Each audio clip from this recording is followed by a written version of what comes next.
I'm Max Keiser. This is the Keiser Report. I'm looking into my crystal ball and things are looking red and fiery. What could this possibly mean? Let's check in with the ever knowledgeable Stacy. That kind of reminds me of Paris, because we're in Paris. Oh, oui, yes. Nous sommes en Paris à ce moment en fête. What does this mean? We're in Paris. We are in the city of love, the city of lights, rekindling our love and our light. So since we were in Ireland, we've been traveling about, Portugal, the south of France. We were in Monaco.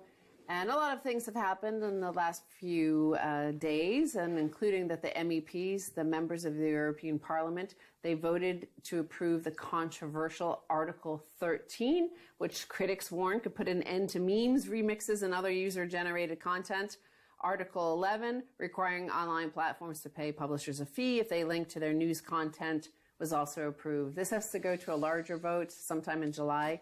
But just so you know, they're looking to destroy memes, user-generated content, and even linking to content. Well, there's a fantastic series of videos on the web called Everything is a Remix. And it makes the point that everything is derived from something. It goes back to the beginning of time, the beginning of consciousness, the beginning of humanity. It is our birthright to think and to use the thoughts that have come before us to create and build upon. To say, no, we're going to draw a line in 2018, and everything henceforth is ours. It's ours, and everything from 2018 to the beginning of humanity is not yours. It's ours. It's ours. Okay, that is just pure, unadulterated, uncut greed. It's a lobotomy.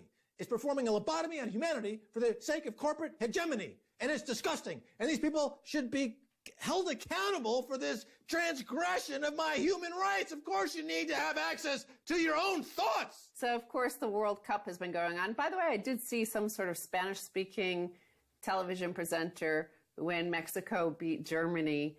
That's my cousin. Yeah. Yes, of course. He got that from me. It's my technique. It's now spread. Oh, everyone's into it. I did learn something. And if you go to 538.com, they have a good interpretation of Lionel Messi, because, Lionel Messi famously always messes up on his penalty shots. But he famously walks all the time. Unlike everybody else on the soccer field, they run. And had I known that is possible, he's like one of the greatest players in the last decade or two. Yes. And he walks all the time where everybody runs. And yet they've actually done a study where they show that he occupies the space better than most people. He goes where the play is about to be. He's the Wayne Gretzky of football. Lionel Messi. True. He's a genius. True. He and Ronaldo. They dominate in the 21st century. Who's better? No one. But I used to play soccer, as it's called in America, when I was a kid. But I had to run too much, and I thought, I hate this game. He sees the board as the match of the pitch, 4D chess. Of course, the trade war with China is heating up. It actually seems to be getting worse and worse. Between Trump keeps on, setting trade policy via tweet. I wrote something about this for RT.com. And I interpreted the entire trade war situation. And I gave my view, if you were to understand what's happening, if you were to look at it as Trump sees it. You have to get into Trump's mind to understand exactly what's going on.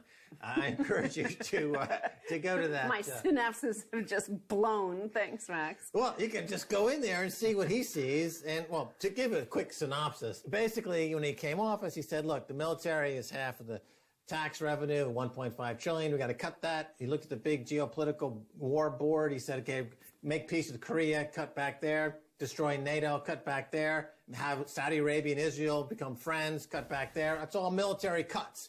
And then from there, he will begin to downsize the Pentagon. And then China will try tit for tat, but of course they can't, because it means they'll go into free fall and complete collapse. Then they will have to start to underprice against other currencies to export their way out of that recession.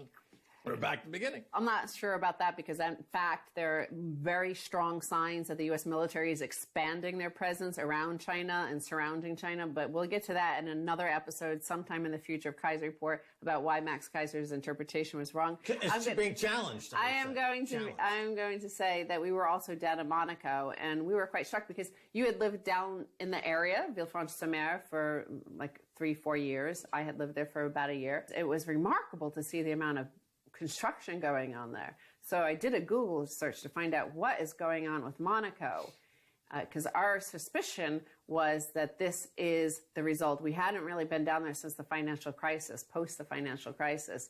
And we had an inkling that perhaps this is because of the central banks. This is ECB, this is U.S. Federal Reserve, this is all the money printing that is going on. This is what we're seeing is the explosion of the billionaire and ultra high net worth individuals. Well, Monaco builds into the Med to house new throng of super rich. Construction has begun on a $2 billion scheme to reclaim land from the sea around Monaco so that more luxury apartments can be built for the thousands of extra millionaires expected to move into the Principality in the next 10 years. Nearly 35 in every 100 Monaco residents are millionaires, and more of the global super rich want to join them. Around 2,700 more are expected to call Monaco home by 2026, according to research by the estate agent Knight Frank, taking the total to 16,100 out of a total population of under 38,000. You see it in Europe quite clearly, going back to the financial crisis, as you mentioned. So when you had Athens, you had Greece collapse, and you had Dublin go through a huge crisis, and now you have Italy collapsing, and you have the ECB bailing out the creditor banks, not the debtors, but the creditors. The creditors take that money and they put it right into Monaco. That's where the money goes. It doesn't go, for example, Greece is still in free fall. Greece is